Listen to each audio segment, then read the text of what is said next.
All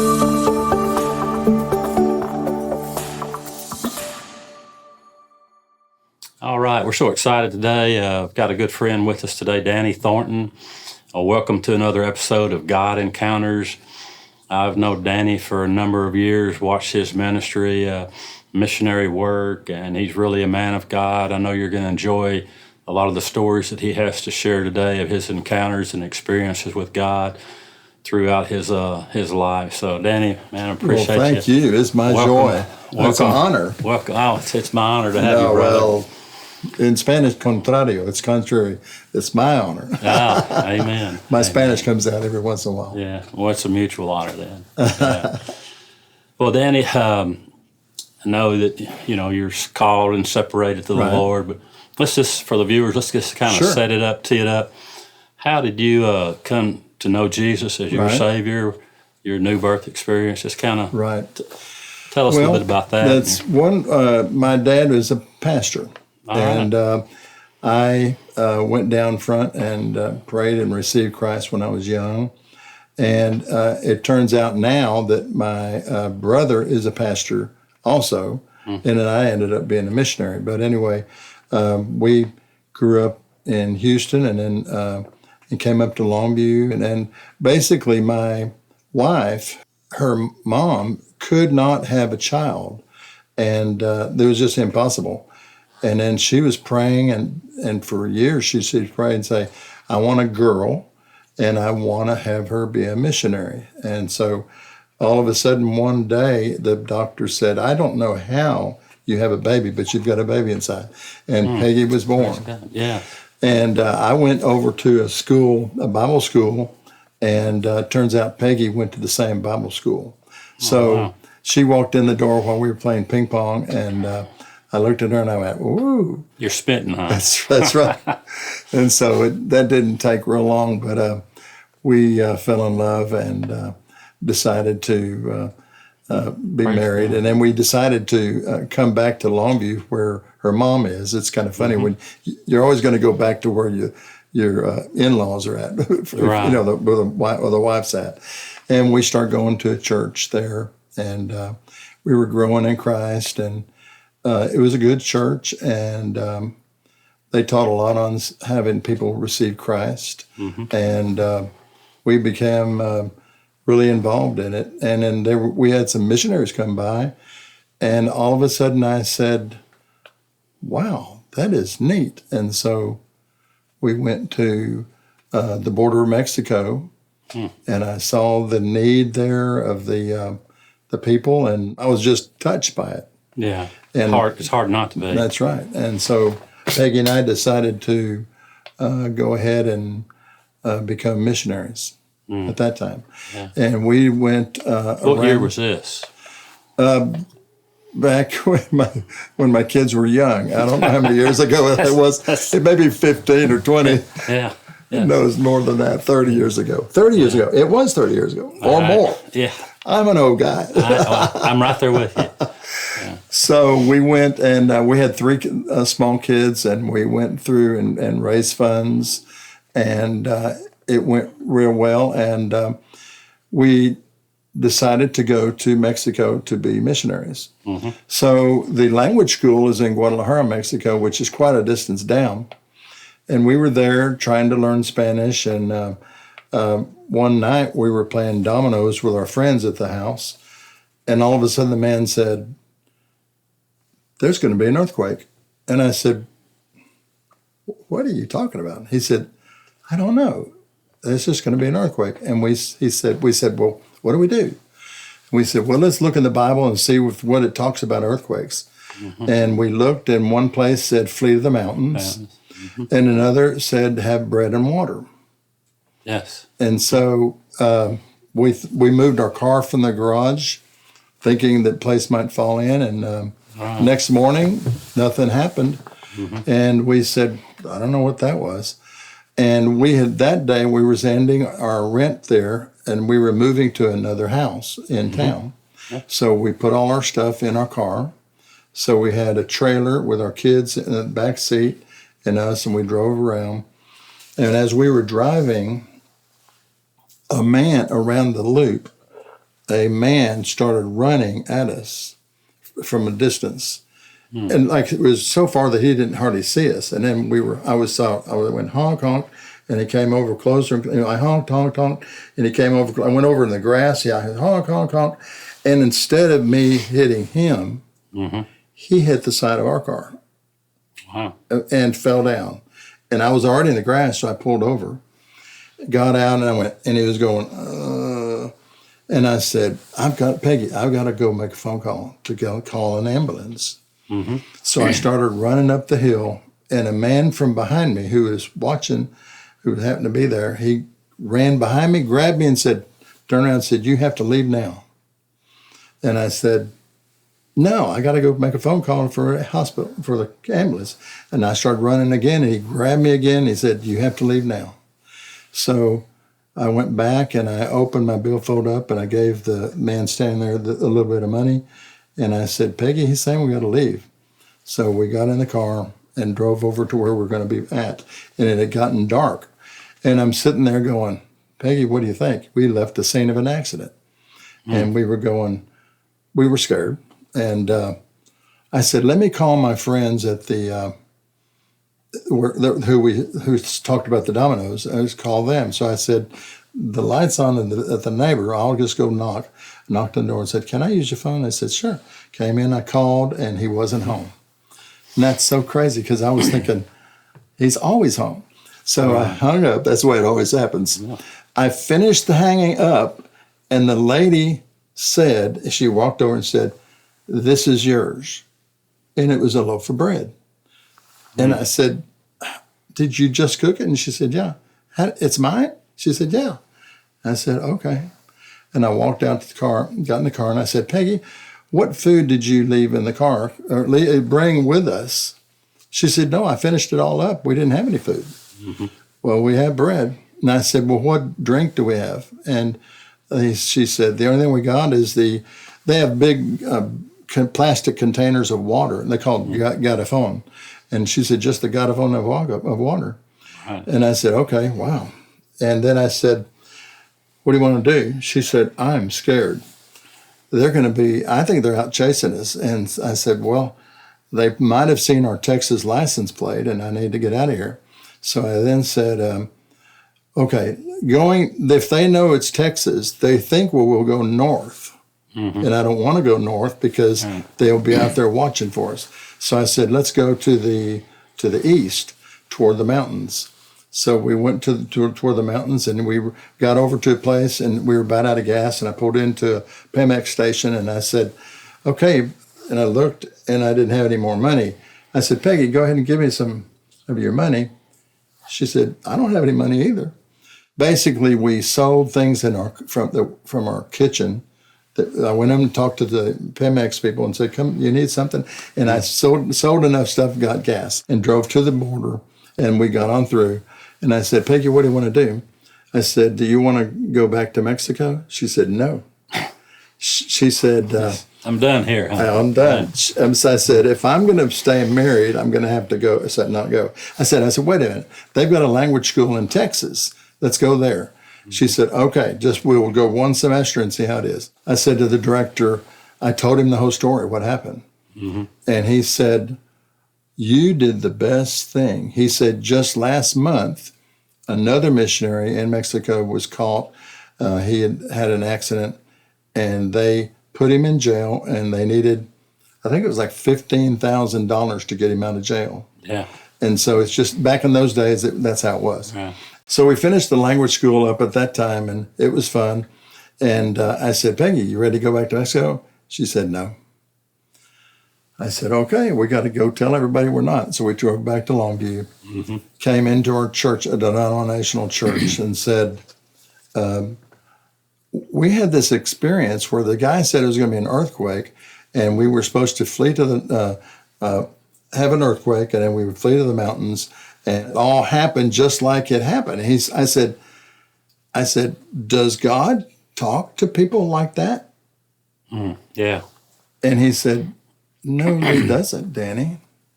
And I went, "Okay." And I finished up, and I walked outside, and I said, Peggy, he doesn't think that was God. I said, how could it was God? It happened. What the word came and all that happened. And I said, it's God. So I then said, I think we need to change churches. And so we went over to another Spirit-filled church, and we were there for 8 years. And I'm actually, really my heart is a children's pastor. Right. And I love children. I love it. But when it got to be 8 years later, the calling started coming back. Mm-hmm. And our church said, we're going to go to Del Rio, Texas, and start a brand new English church in Del Rio.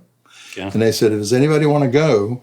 We would let you go with it, but you've got to find a job. Mm-hmm. And I said, I want to go. She said, Peggy, and I said, yes. So we went to Del Rio, and they said there's no jobs there to find, but I found one in the Maquiladora. Maquiladora is a company on the other side where they were doing harnesses for trucks. Yeah. So I worked for 2 years there, and it was a very good experience, speaking Spanish a lot, but I wanted to do more. Right. And so finally, after 2 years, he said, the pastor came to me and said, Danny, you're nice, you help us, you tithe, you're a great guy, but your heart's not here. And I said, that's right. He said, go back to Longview, and we will send you out as a missionary. So I said, okay, got back to Longview, and they agreed. And so we had a Sunday where they were going to pray over us. And on that Sunday, we were up there, and all of a sudden, halfway or near the beginning, one of the he was not really an elder, he's an older friend. He raised his hand. He said, I want to talk. And they said, sure. He said, last night I had a dream, and we were all sitting at a table, and Danny was right beside me, and he stood up and turned around and walked off, speaking in another language, into the dark behind us. Wow. And that was a confirmation. Sure. That we God was sending you out. Yeah. So it was exciting, and we went on down, and we got there. We didn't know what to do. And when you're a first-time missionary, they don't know what to do with you either. So they said to me, here, take this film and go down a few cities down out in the desert and show this film, and they would about Christ. And I said, sure. And I said, Jeremy, won't you come with me, my oldest son? And we got in a bus. We were in a bus, and we were going down. We passed a town called Conception del Oro, which is the conception of gold. Mm-hmm. Then they had gold mines back in the old days. And it was kind of neat. And we were out in the desert, and we got along. As we got to one of the towns, I had my hand out the window because I was excited. I was saying, hey, I'm in Mexico. I'm doing a nice thing. I had my hand out, and I was looking around, and my son was here. And all of a sudden, I felt like, you need to pull your arm in. And I went, that's weird. I just got the feeling. And I said, well, I'll do that. And 1 minute later, the bus was in downtown area. Here was a telephone pole, and the bus had a sharp thing, and it ran on the side of the bus, broke the glass in that one, mine, and the one behind me. God was talking to you. It was like, if you want to know if you're really supposed to be here, I think I just showed you. Yeah. So we started doing that, and we found a man called Juan Casas, and he had started about 25 churches, and he was a powerful man. His voice was like an evangelist, and so we would go with him, and we wanted to begin doing evangelizing out in the villages. Mm-hmm. So we'd go out to the villages where they have cactus fences and everything, and we would honk, and we would go around and gather them all and announce that we're going to all do a thing. Now, back in those days, it was like about 300 people in the village, and about 200 people would come out and watch to see what's going on. Pretty good numbers. Yeah, and we would, we learned that we needed to kind of attract attention. Mm-hmm. So we then learned how to do mime, and puppets, and that type of thing. And so we even had lights at nighttime, and they would shine on us, and we would do this, have the music going, and we would do this, and everybody would come out. And then all we would do is hand it to him, and he would preach, and he didn't even need a microphone. He would just preach, and people come forward to get. It was fantastic. Yeah. So I had a very, very fun time. You used that to attract the kids. Yeah. And probably if the kids were coming, maybe the parents or grandparents, we got to look after the kids, so they're going to show up there. And it's getting nighttime. You don't want them to be out there. Yeah, you don't want them out there alone. So that's cool that you're using those tools to bring people. Yeah. I'm not real sure how we got that idea, but it turned out a good idea. And stuff. So, but we ended up we would have maps of knowing where all the villages were and which villages we've been to and not, and getting a lot of people saved, and it was really fantastic. So we were like having the fun time. My kids were getting older. We loved the mountains. We loved the whole place. And all of a sudden one day, our friends from Kerrville came to see us, and he walked in and we spent the night, and he was walking away, and we were happy. We were happy. And he turned around and said, "I've got a word for you." And I said, "Okay, what is it?" He said, "Look around, you're not going to be here long." And I was shocked. And now you were kind of settled in. I loved the place. I still love the place. Yeah, that's right. Yeah. And so he then left. And I hate to say it, but I went in and said, "Peggy, that's not true. I love this place." Yeah. Well, my older son had gone to live with my dad, and he began to do some things wrong in the house. And my dad here in Longview said, "Danny, I cannot keep him here anymore. He's doing some things wrong. You got to take him again." But see, he only speaks English, and he was He was in the 11th grade, finished his 11th grade, about to go to the 12th. Yeah. But in that city, it's a big city, had no English school. So what are we going to do? Yeah. Wow. It's a dilemma. Dilemma. So about that time, we had been driving down into small towns and get about 3 churches together and train 45 people on how to do children's ministry. Right. And we thought, wow, this is good. And we would do that at different places, and we would travel down through Mexico. But we ended up one time going into Guatemala because we had a friend there. We drove in and saw her, and she was just had a house, and I was ready to go. And she said, "Danny, I want to show you the rent houses we have at the back." And I said, "No, I don't need to do that. We got to get going." She said, "Come on, Danny, just go and look." I said, "All right." And I looked at it, and I said, "That's a nice place." And then we got back in, and we drove on back to Saltillo. And then when this happened, we said, "Where are we going to go?" Because they needed a 12th grade for my son. And then we remembered in Guatemala City, they have all the missionaries for the whole place has this place. They have English school for the missionaries. So we said we could go and live at that rent house. And so we were about to go. And during this time, I went back by Kerrville to my friend, and my starter went out. And so I'm underneath the car fixing a starter, and I look up, and a man walks up, and my friend said, "Danny, could you come out here?" And I came out, and I said, "Hey." He said, he was so confident in the Lord, he pulled out a tape recorder, and he said, "I see you going and looking off in 3 directions, and at the end of that day, you will be able to look down below and see a big city." And he then popped the tape out and gave it to me and walked away, and I never saw him again. Yeah. And so when we got there, we unloaded everything and walked out in the grass, and right there below was the big city of Guatemala City. Wow. And it was perfect. It was exactly. And 3 directions was back looking to the United States for money, looking to South Mexico because we like to minister there, and then having a desire to look in Central America. So we had 3 directions we were looking. Yeah.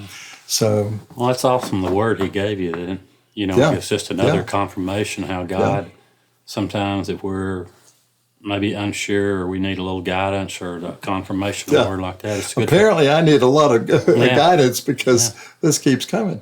Right. So, so that went real well. But we only stayed there about a year, and Peggy started having some health problems. And so we decided to come back, and we're in Longview. And all the people that supported us kept giving us money. And I said, we're in Longview and we're not doing anything. Why are we getting money? And so we need to be a missionary like we're supposed to. Yeah. So I started thinking, hey, let's go to Africa. And we went to Africa, to different places, and had some very good ministry and stuff. And also I would video stuff. And here in cable TV in Longview, there was a way to put, you have a show. Yes, I remember those days. And I had the show called Beyond Ourselves. Yeah. And cool. the reason I wanted to say that is because my favorite, our ministry is by the Philippians, that it says, do nothing out of selfish ambition or vain conceit, rather in humility value others above yourselves. And that's how I did Beyond Ourselves. If not us, it's beyond us. And so I had that show, and we did it for about year and a half or 2 years, and we had a show on here at this place, but at Longview. But anyway, we would go and do Africa things, and it was fun. And then Shady Grove Church in Dallas, I don't know if you know them, they're new. Yeah. They, before they became the new big church, Right. they was going to go to Africa, to Burkina Faso. They said, would you like to go? And I said, sure. So I went to Burkina Faso, and I'm thinking, they're going to train pastors. And I was looking at it, and we were all in there. But it was a big place, and I was thinking, how many is going to come in? And there were 4,000. Wow. Now, this is hard. It's hard to even believe. 4,000 men. At the back, they had interpreters for the ones that didn't speak that specific language. Yes. And they were training 4,000. And I remembered that I was training 45 people from 3 churches. Yeah. I said, my vision's too small. Yeah. So I then said, I need to do it differently. So we came back to Longview, and I didn't at that time have a hard, big, good prayer life. And I went to a church here in town, and the pastor had a morning meeting for an hour. And I would go in, and he would talk about 5 minutes. But then when we started praying, everybody was praying individually. And I was getting confused because I was wanting to pray myself and not listen to everybody else talk. And so I was going, this is not working. And so I said, guys, I listened to the 5-minute beginning, and I said, I'm going to still pray, but I'm going to walk outside around the church, walk. And it was quiet. And so I began doing that. Finally, they ended up not doing that anymore. And actually, the church changed to another location. But I still go to that same place. And in the parking lot of a big church here in town, I walk the parking lot. One day, he said, do a conference. And I said, and he told me how to do the conference. And I was just thinking, that's going to work. I've never thought of that idea before. Yeah. And I wrote it all down. I went home to Peggy. I said, look what the Lord showed me. She said, that's a good idea. Let's do that. So we then began doing larger conferences in Latin America, inviting. And so the way we do it now, which was the way we do it then, find out when they have the public vacation, when they're not in school. Yeah, that's a good idea. And all these Spanish churches, cities, have an association of pastors. So I talked to the associational pastor and ahead of time and talk to him, explaining what we're going to do, and say to them, would you announce it to the people and see if they would let us come and invite us to come? And they say, and they would invite us. And then we would come early. I would come early and then have a breakfast for pastors. Right. You know, if there's a breakfast, they will come. Feed them, yeah. So I have them come, and then I show them the videos of what we're going to do and how we're going to do it. And I'd say to them, you send me your youth and teachers. I will train them how to work with children, and I will also have them to go out and do evangelisms and win many people to Christ. And so they like the ideas, and this was before COVID, and we ended up having some large conferences, and but that went real well. And we would then we would ask about another country and stuff, and decide different places, and we would go to about 4 to 5 countries per year, and it went real well. You know, Danny, you worked for a number of years with the youth and using different means to get them to come, and you know, through that the parents and grandparents come. Have any of these youth Are any of these, you see them as they're growing up? Are they involved in ministry now? Or are any of those youth ministers or pastors? Right. Are they involved in any of the work? Well, there are a lot of people that we see, and I know one ended up going to South Africa and doing ministry there. But the other thing was I was in a missions conference in Florida, and we had our booth there, and a lady walked up and said, "Clowning and mime?" She said, "I went to a clowning and mime thing." Yeah. "You're the people." And I said, "What are you doing here?" She said, "I'm a missionary in Africa now." Wow. Well, the way we do it is we'd have a 4-day conference training them on how to do mime, clown, puppet, and dance. And I can't do 3 of those things. My wife and I does mime. I bet you can't dance. I know I can't dance. So we found a man in Guatemala who's a professional clown. He's fantastic. Wow. Panchoncito. Panchon means the stomach. Panchoncito. And he's just amazing. And then I found a puppet guy who sews puppets in Ecuador. And then we have a lady in Ecuador who does the dance. And so they do that. And so we then go to find a conference to go to. For example, we're about to go to Bolivia. And I've talked to the people there. We're going to have a breakfast for dinner for all the people to come. And so we would have 300, 400, 500. And we can't charge them, because if we charge them, they don't have the money. They don't want to come. No. So I have to provide. So Peggy and I have figured out, we buy makeup here and we buy shirts there. And so we figured it up, and it's about $11 per person.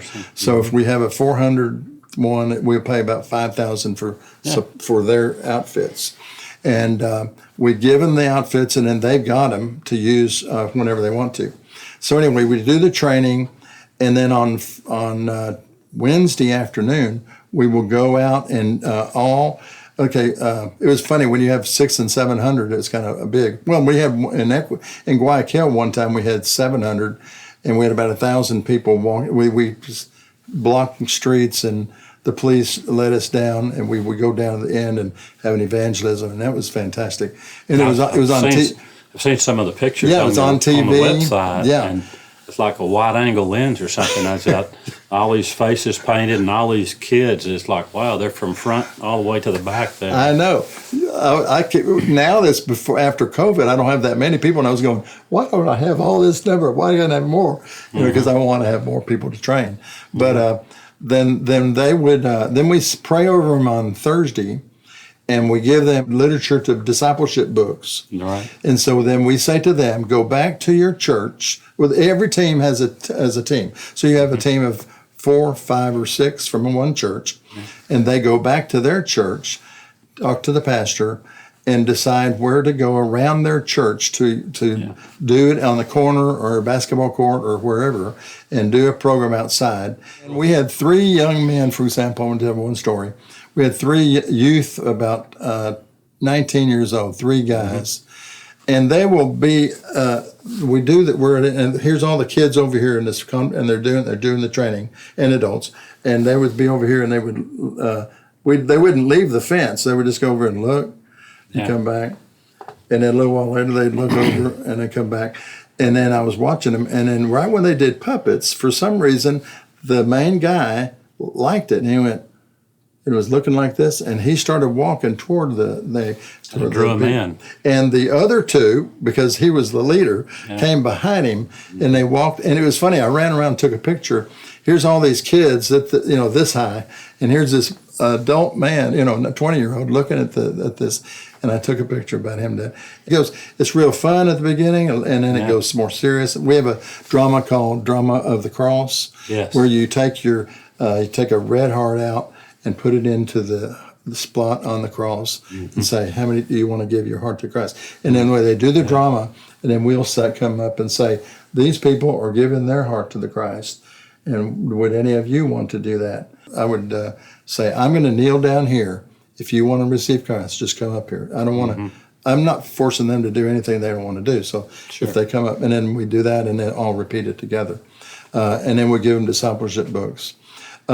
So it really works real good, and we're excited about it. So you're bringing them, you're training them from the church, and then the church is taking them, and then that's going the next step. They're going out into the streets or around their area as a church, and they're leading other people to the Lord. So that's a great way of making disciples and spreading the word. And I need to know how many receive Christ. I want to see how they're doing. Yeah. So I then say to them, I'm going to be at Kentucky Fried Chicken. They have it, and they have it in Mexico. And or find a spot. And I said, I will be there from 2 o'clock to 5 o'clock. All of the leaders need to come see me. And on my back, we have a manual. And on the back is a page and where they will write down how many children come, youth, adults, how many children, youth, and adults receive Christ, and where it was, and they list it. And I said, bring me the sheet of all your things and come see me and see how you do. So we'll receive them, we'll get pictures, and we'll talk to them and see how they're doing, and then I'll give them a meal for free. So during the days of COVID, did you make any trips during the COVID experience? Right. The attendance then came down a lot because we were normally running 300, 400, or 500, and then it dropped to 100 or 200 because for the people just too concerned to come out. Yes, spreading, and they thought, and they would have masks on, and then I bought one of the thermometers and then have a person at the door, and they'll do that, and they go, "Oh, I'm sorry, you got fever, you got to go home." So but you got to be safe, and finally though, it's now opening up and it's been getting larger and going well now. Yeah, finally. Well, it's good to see things kind of getting back to normal again. Yeah, where people feel comfortable going out. We had several events ourselves scheduled, and people were scared to come out. Right. We actually canceled them. I can understand that. I mean, it's a serious thing. People die. So yeah, that's for sure. But we just get excited about doing it, and it's still going on. We're going to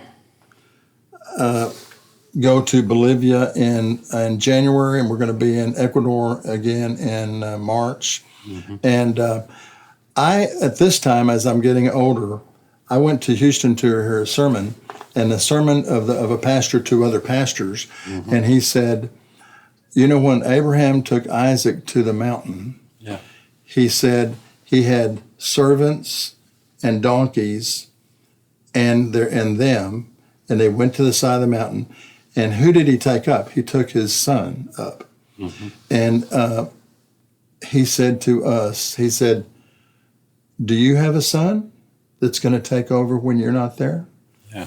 And I said, I don't have a son. I need to have a son.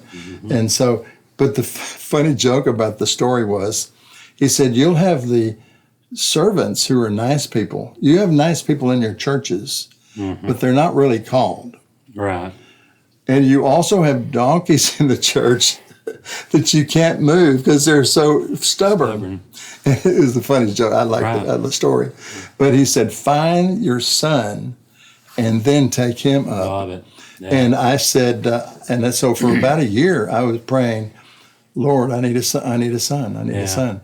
And finally, I then found a man that was in Mexico City, from Mexico City, speaks perfect Spanish, and was doing mime, and we're going to different countries because we're mime.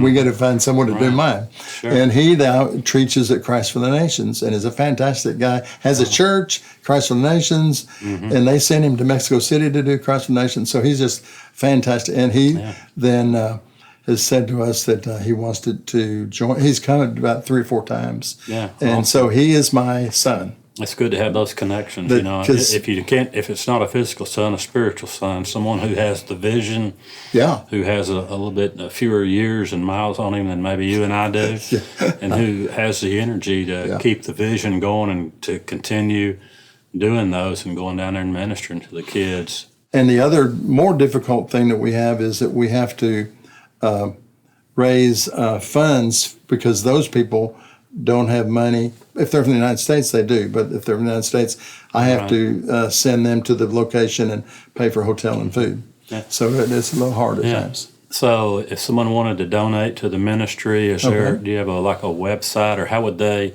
if they felt like they wanted to? We have a webpage called DannyPeggy.com. That was real hard to remember. Yes.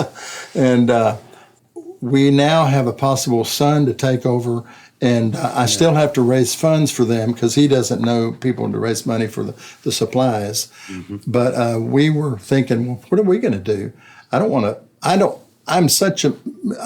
We tried ministering here in Longview, and it wasn't real successful. Mm-hmm. And I said, I can't stand staying in Longview and not doing something. Right. I'm an evangelist. I like to, and so I said, we've been to Africa about 4 or 5 times, and we've been to Philippines 6 times, Thailand, and also to Taiwan, and done a lot of good stuff in those places. But I didn't like the places too well, and I said, where can we go that we would kind of enjoy? Because we're getting older. I said, when we go, we are carrying heavy suitcases, and it's hard, and we're getting worn out. So I said, I'd like a place where I could just stay in one spot and then go minister and drive back, and minister and drive back, minister and drive back. And we were thinking, we said, how about Spain? And I went, ooh, that's an interesting idea. And I said, so we have plans to go to Spain.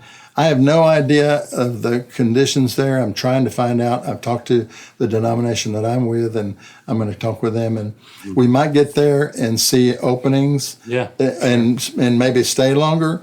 But if it closes up, I'm coming back to Longview, and I'm going to still go to Latin America until I die. Mm-hmm. Yeah.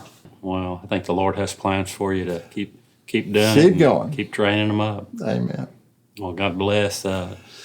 We appreciate y'all listening in, and we appreciate Danny for sharing his God experience with us. And we'll have all of the information about the website in the description box down below.